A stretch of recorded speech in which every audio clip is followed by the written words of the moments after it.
my sacred family. Thank you so much for tuning in for another video. If you're new here, welcome. My name is Maggie and I do all types of spiritual care, self-care videos. So if that's something you may be interested in, I would love for you to stick around by hitting that subscribe button. So this video kind of hitting home a little bit, but I thought it was important to kind of get the message out there itself while we're on the bandwagon, you know, of decluttering our life. But today I want to talk about toxic people, but more specifically, toxic family members. This is why I put this video out, so that I can always come back to it later whenever I need like a pick-me-up or some advice, some encouragement when dealing with certain people, you know. So that's what I'm going to talk about today. Today's video is going to be how to deal with toxic family. So let's go ahead and jump right in. All right, number one. All right, the first way to deal with toxic family is to not change your boundaries for anybody. And I do mean anybody. I don't care if it's your mammy or your father. You know, self-love and self-respect is so important, guys. And if you do not exude or even have that, how can you honestly have anybody respect you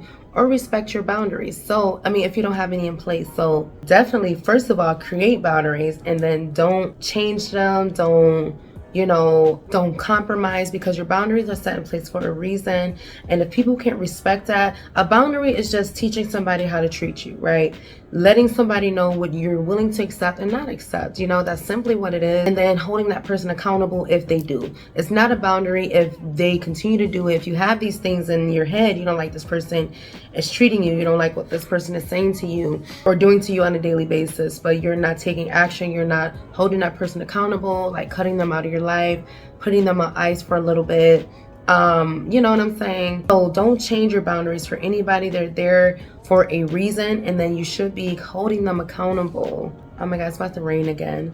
And you should be holding them accountable if those lines or those boundaries are crossed, right? The second way to deal with toxic family is to remember that everybody is always going to have something to say.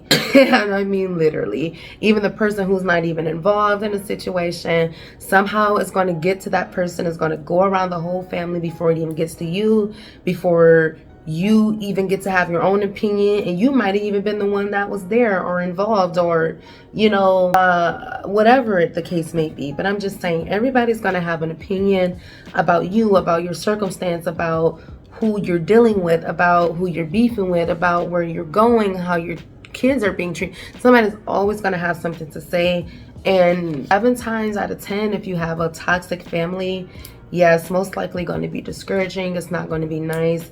It's going to be unasked for, unnecessary advice, you know. And you just have to remember that everybody's going to have something to say, but that doesn't mean that you have to have a response for everybody, right? Let them believe what they're going to believe. Let them folks go on and do what they're going to do. Let them folks go on and text you what they're going to text you, because if you know the truth, you know the God honest truth, if you know you honestly don't have to defend yourself in this situation, you honestly don't have to do anything.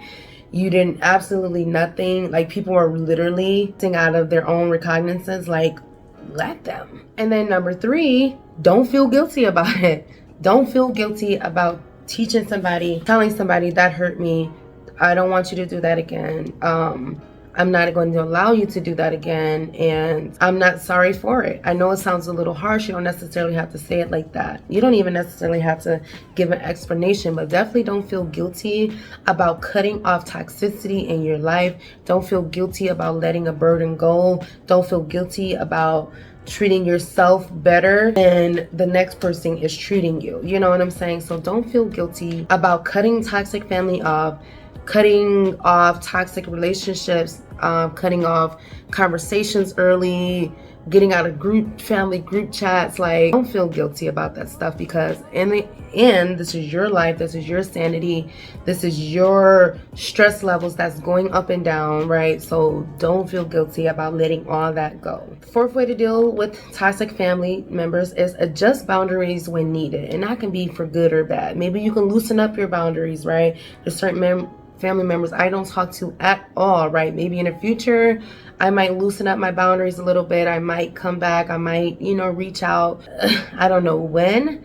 And then there could be family members who now I have on ice, you know, or now I have to reevaluate, and now I have to switch up my boundaries with them. So maybe now we were so free, we were open, we were doing all of this. Now I got to put you on ice. Maybe you've done something disrespectful or something that I just can't jig you it right now, you know, and I gotta kind of reevaluate again. So adjust your boundaries when needed, but never not have them in place at all, you know. And the fifth way, my last and fifth way to deal with toxic family members is to pray for the relationship. So I know I've been talking a lot about cutting them off, getting them out of your life, putting them on ice, but essentially we do and we should pray for the relationship itself. Pray for the person, pray for yourself, pray for the relationship that I might get better, pray for cordialness, pray for that we can even be in the same room together, you know, if it's that bad. So praying on a relationship, prayer definitely helps. It's hard to stay mad at somebody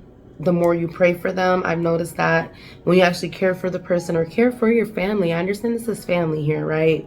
We grew up together, we've been in each other's lives our whole lives, and we didn't get to choose each other. I get it. So that's why we should always pray for the relationship, because we can't choose our family, but God did choose us to be family. So it's only right that we give it some sort of chance. Of course, we don't have to be in faith and be in the same room until you kind of see things let up a little bit, you know, and you're more comfortable. But yeah, pray for the situation. You never know what God can do or bring out of that dispute, you know. So that's all I had. These are very quick because it's really fairly simple to get rid of toxic family members. Okay, so I only have 5 today, but I really hope this is beneficial, because I'm now going to gravitate towards this list whenever I am going through some family turmoil or I need a little pick-me-up, because honestly, I don't be wanting nothing to do with certain people. I don't be wanting nothing to do with it, but I gotta remember, we gotta pray for it. Sometimes we just gotta switch up our boundaries. Somebody always gonna have something to say. We can't be defensive all the time.